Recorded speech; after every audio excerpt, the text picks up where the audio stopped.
বন্ধুরা একটা মাছ আজকে আপনাদের দাদাভাই এই যে নিয়ে এসছে পুকুর থেকে ধরেছে বন্ধুরা, একদম টাটকা। এই দেখুন বন্ধুরা, খাবি কাটছে দেখছেন কি সুন্দর, একদম একটা সিলভার কাপ মাছ নিয়ে এসছে।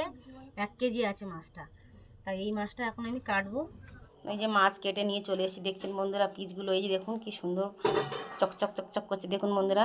আর মাছ যেমন সুন্দর করে ধুবেন বন্ধুরা তত খেতে ভালো লাগে। মাছটা দেখুন এইভাবে ভেজে রেখে দিয়ে লেবু দিয়ে আর আলু দিয়ে একটু টক করবেন, দেখবেন খেতে এত সুন্দর লাগবে। অন্য মাছের টকের থেকে এই সিলভার কাপের মাছের টক খুব সুন্দর লাগে বন্ধুরা। যারা টক খেতে চায় তারা তো খাবেই, আর যারা খেতে চায় না তারাও বলবে না খুব সুন্দর হয়েছে সিলভার কাপ মাছের টক দিয়ে।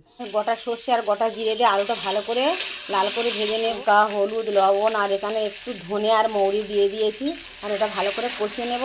এর মধ্যে যে জল তুলে দেবো, এই যে মাছগুলো সব টকের মধ্যে তুলে দেবো বন্ধুরা। এখন এইভাবে সব লেবুগুলো আমি পরপর লেবুর টকেতে দিয়ে দেবো।